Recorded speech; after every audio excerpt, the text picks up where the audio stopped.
Welcome to the Slop Farm. Enjoy the video.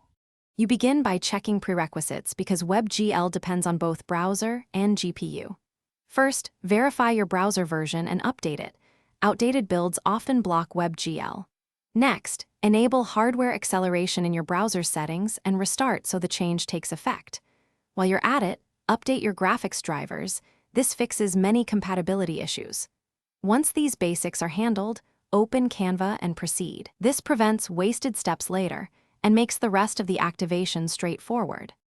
Now you'll enable Webgl-specific options inside the browser.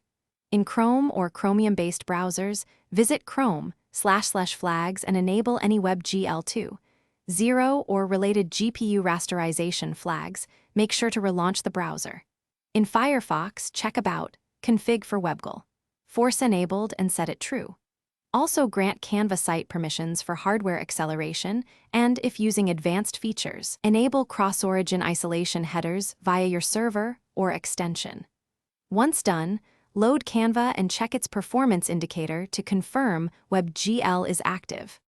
Finish by turning on Canva's GPU-accelerated options in the app settings so designs render with Webgl. If you don't see improvement, troubleshoot systematically.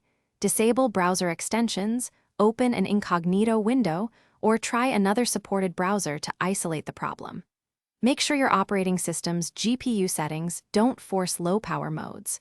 One key tip: if Webgl suddenly broke after an update, roll back or reinstall the graphics driver. Driver regressions are a common culprit and often restore functionality quickly. Thanks for watching. Consider subscribing if we helped you today.